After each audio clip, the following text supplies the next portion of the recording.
11,820 crores for capital expenditure for works. ఆ వర్క్లు చేయడానికి మరి ఇంజనీర్లు అందరూ ఏ విధంగా ముందుకు పోవాలి, ఏ విధంగా మనం ప్రయారిటీ ప్రాజెక్ట్స్ లిస్ట్ అవుట్ చేసి మీకు శాసనసభలో చదివిన ప్రాజెక్టులు మళ్ళీసారి వాళ్ళకి చెప్పి ఎక్కడ దేనికి స్లోగా జరుగుతుందో లేకపోతే పని ఆగిందో, ఎక్కడ పేమెంట్స్ ఇవ్వాలి, ఎక్కడ ల్యాండ్ అక్విజిషన్ చేయాలి అనే విషయాలపై రాష్ట్ర వ్యాప్తంగా ఉన్న అందరి ఇంజనీర్లతో ఒక సమీక్ష నిర్వహించడం జరిగింది. అదేవిధంగా ఇది వానాకాలం, కొన్ని చోట్ల వరదొచ్చే ప్రమాదం ఉంది. ఇరిగేషన్ శాఖకు సంబంధించిన అన్ని జలాశయాల విషయంలో చెరువుల నుంచి మైనర్ ప్రాజెక్ట్స్, మీడియం, మేజర్ ప్రాజెక్ట్స్కి ఏం జాగ్రత్తలు తీసుకోవాలి, ఏ విధంగా ముందుకు పోవాలనే విషయం కూడా చర్చించడం జరిగింది. ఈ రాష్ట్రంలో ఇరిగేషన్ విషయంలో ఒక కొత్త చాప్టర్ ఓపెన్ చేయాలని, మరింత మెరుగ్గా పనిచేయాలి. అమూల్యమైన ప్రజాధనం మనం ఉపయోగిస్తున్నాం, అది రైతులకి ప్రజలకు మేలు జరిగే విధంగా మన పనితీరు ఉండాలని చెప్పి మేము సమీక్ష చేసుకోవడం జరిగింది. దాని విజువల్స్ కానీ ఫోటోగ్రాఫ్స్ కానీ మీకు విడుదల చేయడం జరుగుతుంది. మేము ఇప్పుడు ప్రస్తుతానికి ఇమ్మీడియట్గా ఇప్పటి నుంచి 1 year లోపల మరి 6.5 లక్షల ఎకరాల కొత్త ఆయకట్టు ఇప్పుడు నీరు పారని పొలాలకి నీరందించే ప్రక్రియ ఒక ఎక్సర్సైజ్ మొదలు పెట్టాము. ఇప్పటి నుంచి 1 year లో కొత్తగా 6.5 లక్షల ఎకరాలు ఆయకట్టు ఇవ్వబోతున్నాం. మా ప్రభుత్వం హయాంలో ముఖ్యమంత్రి రేవంత్ రెడ్డి గారు, ఉప ముఖ్యమంత్రి బట్టి విక్రమార్క గారు, అందరం కేబినెట్ మంత్రులను కలిసి ప్రతి సంవత్సరం 6 నుంచి 6.5 లక్షలు కొత్త ఆయకట్టు సృష్టించాలనే విధంగా మా plan of action way forward ఉంటుందని చెప్పి మేము నిర్ణయించుకొని ఆ విధంగా ఈరోజు నేను టార్గెట్స్, మంత్ వైజ్ యాక్టివిటీ ఈరోజు ఈ రాష్ట్ర వ్యాప్తంగా ఇంజనీర్లతో వీడియో కాన్ఫరెన్స్ ఏర్పాటు చేయడం జరిగింది. ఇదే విధంగా ప్రతి 15 రోజులకు ఒకసారి నేను, సెక్రటరీ గారు, రాష్ట్రంలో ఉన్న ఇరిగేషన్ శాఖ ఇంజనీర్లు అందరితోని వీడియో కాన్ఫరెన్స్ నిర్వహించి ప్రతి పని పురోగతి విషయంలో ఎక్కడ ఏం ప్రాబ్లమ్స్ వస్తున్నాయనే విషయం కూడా మేము ముందుకు తీసుకుపోతామని చెప్పి కూడా మేము మీకు మనం చేస్తున్నాం. గత ప్రభుత్వంలో లా కాకుండా ఎక్కడ పచ్చి అబద్ధాలు మాట్లాడి ప్రజాధనం దుర్వినియోగం చేసి కమిషన్ల కకృతి కోసం ఇరిగేషన్ ప్రాజెక్టులు కట్టారు తప్పితే రైతుల మేలు కోసం కాదు మా ప్రభుత్వం. మేము సీరియస్ గా, సిన్సియర్ గా, కమిటెడ్ గా ఈ 5 ఏళ్ల కాలంలో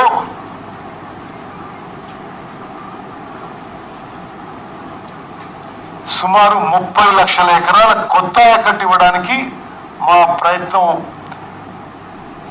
మరి మొదలుపెట్టాం. తప్పనిసరిగా మా గోల్ రీచ్ అవుతామని చెప్పి మేము కాన్ఫిడెంట్ గా, సంపూర్ణ విశ్వాసంతో ఉన్నాం. మిత్రులారా, కాళేశ్వరం ప్రాజెక్టుపై మళ్ళీ కల్వకుంట్ల తారక రామారావు నిన్న కొన్ని బాధ్యతారహితమైన మాటలు, దిక్కుమాలిన మాటలు మాట్లాడింది. అసలు వారికి ఇన్వెస్ట్మెంట్, అసలు ఇంకిత జ్ఞానం ఉందా లేదా అనుమానం వస్తుంది. తీవ్రంగా ఖండిస్తున్నాను. వారు కాళేశ్వరం ప్రాజెక్టుపై చేసిన ఇర్రెస్పాన్సిబుల్, ఇమ్మెచ్యూర్ రిమార్క్స్ ని తీవ్రంగా ఖండిస్తున్నాను. పచ్చి అబద్ధాలు మాట్లాడుతున్నారు. మీరు చేసిన దోపిడీ కారణంగా మీ కమిషన్ల కక్కుర్తి వల్ల, మీ పూర్ ప్లానింగ్, డిజైన్, కన్స్ట్రక్షన్, ఓఎండం వల్ల రాష్ట్రంలో రైతులు ఇబ్బంది పడుతున్నారు తప్పితే, మరి మేము ఒక మంచి ఉద్దేశంతో, ఒక సదుద్దేశంతో ఇరిగేషన్ శాఖ ద్వారా, ఇరిగేషన్ ప్రాజెక్టుల ద్వారా రైతులకి ఎంత మేలు చేయగలిగితే అంత చేయాలనే ఉద్దేశంతో మేము ముందుకు పోతుంటే, అసలు అవగాహన లేకుండా అర్ధరహితమైన మాటలు, బాధ్యత లేని మాటలు, అది చాలా సిల్లీ రిమార్క్స్ కూడా ఉన్నాయని చెప్పి నేను మనం చేస్తాను. మీ అందరికీ నా విజ్ఞప్తి ఏంటంటే, మేము చెప్పిన మాటలు కూడా జాగ్రత్తగా విని మీరు మాకు ఆ విధంగా కవరేజ్ ఇచ్చి రాష్ట్ర ప్రజలు, రైతులకి గోబెల్స్ కి మించిన ప్రచారం చేస్తారు. కేటీ రామారావు ఆయన పేరు మార్చుకుని జోసెఫ్ గోబెల్స్ రామారావు అని పెట్టుకుంటే బెటర్ ఉండేదేమో. ఏం సందీప్? ఓకే, జోసెఫ్ గోబెల్స్ రావు అని పెట్టుకుంటే అయిపోతుందేమో. ఎందుకంటే ఇంత అబద్ధ ప్రచారమా? మీకు తెలుసు తెలియదో, మీకు నేను మిలిటరీ హిస్టరీ స్టూడెంట్ని.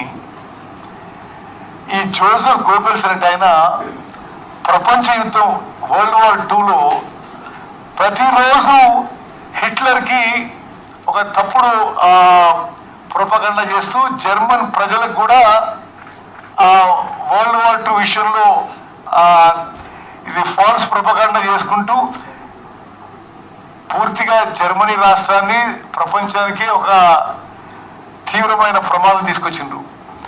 ఇప్పుడు కేటీఆర్ జోసెఫ్ గోబెల్స్ ని మించిపోయిండు. ప్రతిరోజు ఒకే అబద్ధం చెప్తామంటే అది జనం నమ్ముతా అనుకుంటారు. జనం నమ్మడం లేదు. జనం మీరు చూసిన మాటలు నవ్వుకుంటున్నారు అని చెప్పి నేను మనం చేస్తున్నాం.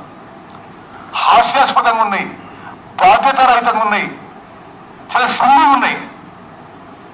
కాళేశ్వరం ప్రాజెక్టు గురించి నేను మొన్న మాట్లాడినా, మళ్ళీ కొన్ని విషయాలు మనం చేస్తున్నా. దయచేసి ప్రజల్లో స్పష్టంగా పోవడానికి మీ సహకారం కావాలని రిక్వెస్ట్ చేస్తూ మాట్లాడడం. మీ ఏంటది కూడా చెప్పండి. బ్యాక్గ్రౌండ్ ఏంటిది? గత కాంగ్రెస్ ప్రభుత్వం తుమ్మడిహట్టి దగ్గర బ్యారేజ్ కట్టి doctor BR Ambedkar Pranahita Chevella project అని రూపొందించి దాని కింద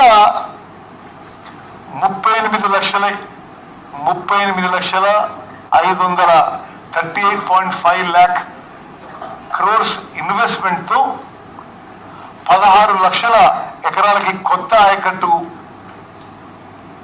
ఇవ్వాలనే ఉద్దేశంతో ఆ ప్రాజెక్టు మొదలుపెట్టిండ్రు. ప్రాజెక్టు పనులు కూడా మొదలైనవి.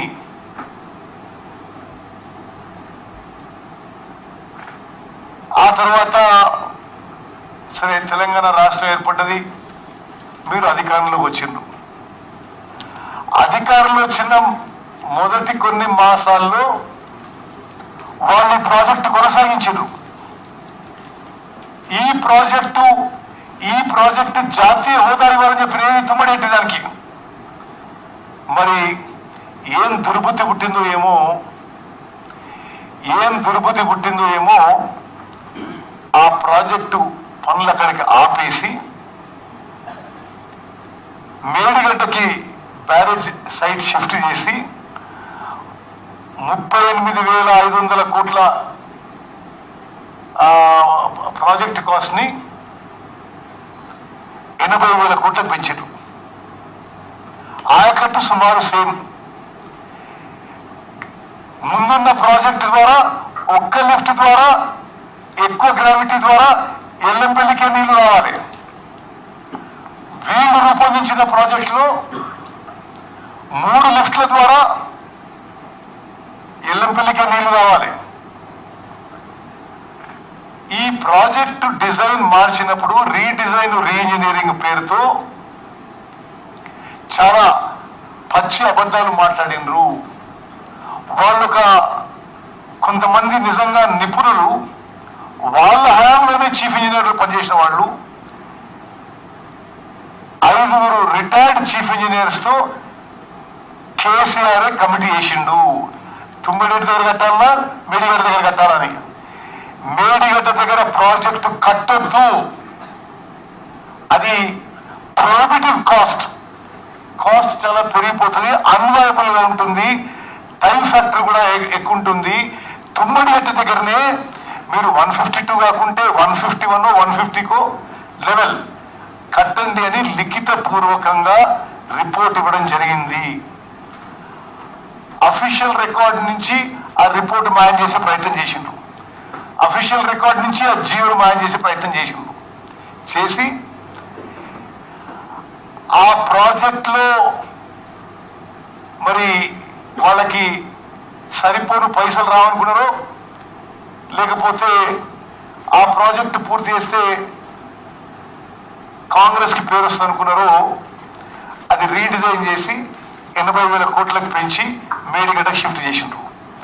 దయచేసి మీరు ఎందుకు అర్థం చేసుకోవాలంటే, ఇప్పుడేదో మేడిగడ్డ నుంచి లిఫ్ట్ చేసి మేడిగడ్డ లిఫ్ట్ చేయంటాడు. మేడిగడ్డ నుంచి లిఫ్ట్ చేసిన మేడిగడ్డ నుంచి అన్నారం బ్యారేజ్, అన్నారం నుంచి సుందిల్ల నుంచి ఎల్లంపల్లి. తుమ్మడేటిలో కట్టి ఉంటే తుమ్మడేటి నుంచి ఎక్కువ గ్రావిటీ ఒక లిఫ్ట్ ద్వారా ఎల్లంపల్లి లిఫ్ట్ నింపడమే. ఇది మెయిన్ పాయింట్ మీరు అర్థం చేసుకోవాలని కోరుకుంటున్నా. Medigadda project కట్టిందండి,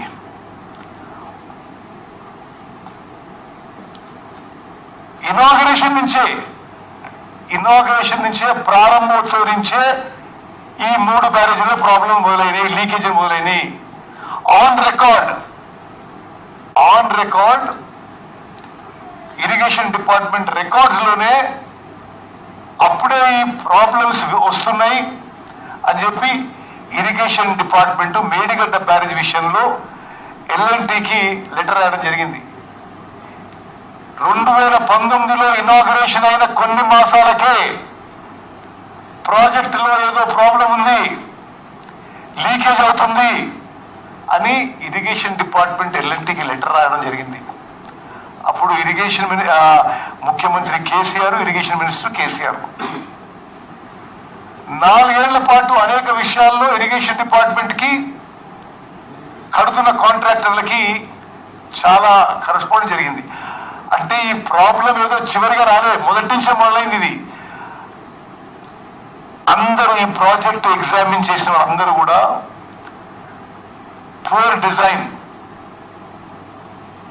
poor construction, poor planning, poor operation maintenance అని లిఖిత పూర్వకంగా ఇవ్వడం జరిగింది.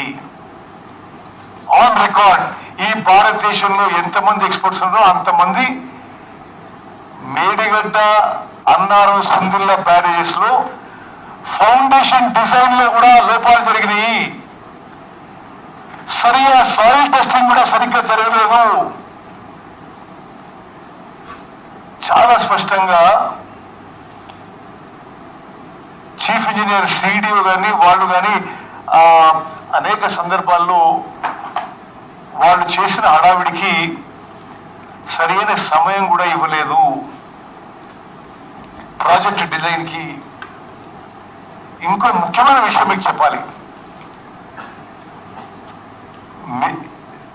తుమ్మడేటి నుంచి మేడిగడ్డకి ప్రాజెక్ట్ షిఫ్ట్ చేసినప్పుడు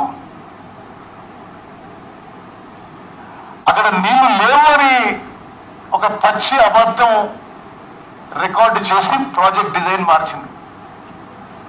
మేము అన్ని రికార్డ్స్ పరిశీలించినాము. సెంట్రల్ వాటర్ కమిషన్ ఈ దేశంలో నీటి విషయంలో అత్యున్నత స్థాయి గవర్నమెంట్ ఆఫ్ ఇండియా సంస్థ. 1 సంవత్సరం కాదు, 10-15 సంవత్సరాలుగా అంతకుముందు 75% డిపెండబిలిటీ మీద తుమ్మడేటి దగ్గర 165 టీఎంసీలు ఉన్నాయి అని చెప్పి రిపోర్ట్ ఇస్తే వీళ్ళు అది కూడా ఆ రిపోర్ట్ ని తప్పుడుగా ప్రచారం చేసి తుమ్మడేటి దగ్గర నీళ్ళు లేవు కాబట్టి మేడిగడ్డ దగ్గర కడుతున్నాం అని చెప్పడం జరిగింది. ఒకటి కాస్ట్ ఏ విధంగా అంటే ఈ ఆర్థిక భారం శాశ్వతంగా తెలంగాణ ప్రజలపై ఉండబోతుందో మీ ద్వారా యావత్ తెలంగాణ ప్రజానీకాన్ని తెలియజేయవచ్చు. ఇదేమన్నా కేసీఆర్ కేటీఆర్ వాళ్ళ జేబుల నుంచి పైసలు ఖర్చు పెట్టి కడితే అదొక విధం. ఏం బ్రదర్, వాళ్ళు మనందరినీ తాకట్టు పెట్టి, మన పిల్లల్ని వాళ్ళ పిల్లల్ని తాకట్టు పెట్టి, స్వతంత్ర భారతదేశంలో ఎక్కడా లేని విధంగా ఎప్పుడు కూడా development long gestation power projects, power కానీ ఇరిగేషన్ కానీ ఇన్ఫ్రాస్ట్రక్చర్ ప్రాజెక్ట్స్ కి లో కాస్ట్ ఇంట్రెస్ట్ పై లోన్స్ తీసుకొస్తారు. వీళ్ళు high cost short term loans తీసుకొచ్చి ఈ రాష్ట్రంపై శాశ్వతంగా ఫైనాన్షియల్ బర్డన్ నెట్టేసింది.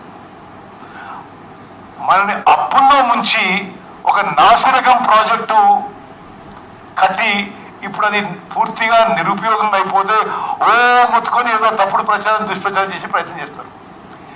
ఏ విధంగా ఆర్థిక బర్డన్ పెట్టినంటే, తుమ్మడెట్టి దగ్గర ప్రాజెక్టు పూర్తి చేసి ఉంటే ఆ ఒకటే లిఫ్ట్తో ఎల్లంపల్లి నిండేది.